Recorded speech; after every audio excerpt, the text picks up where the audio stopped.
Grabe yung tawag Galing, ng no? referee na yun. Ang Yung sama referee ng talaga tawag. yung nagano sa atin, nagpanalo doon. Kasi isipin mo, yung layup ko kanina, grabing sikip na. Tawagan niya pa ng foul, Grabe. counted. Oh, kasi kanina yung mga sundot ko din sa may ilalim. Oh, yun ang masasabi na yung ano, yung referee nagseminar. Oo, Galing. Magaling. Ano pangalan ng Paing?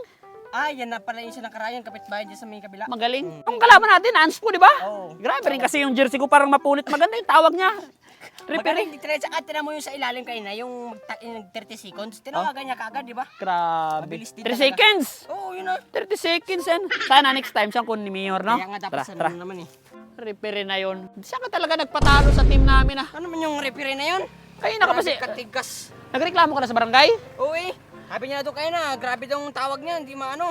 Lambot kasi. Hindi ko na nga nahawakan yung kalaban natin, Paul. Kaya na pinipilipit ako sa ilalim na makahingan, hindi pa tinawagan. Puro counted pang Grabe na. Sino ba yung referee na yun? Ewan ko, bago man si ate yun. Siya yung may kasalanan kung bakit natalo Ay, yun. tingin ko, hindi anak seminar. Yun? Oo, hindi yun. Parang bago rin yung mukha niya kasi. Crossover ko na. Grabe, igsi na nga ng crossover ko na yun. Travel daw.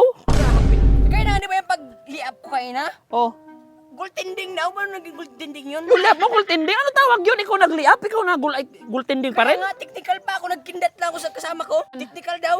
Bawal na magkindat-kindat, malambot ang tawag niya. Hindi, siya talaga may kasalanan nung talaga. Dapat Sunod, hindi na kunin ni kunin. Mayor yan.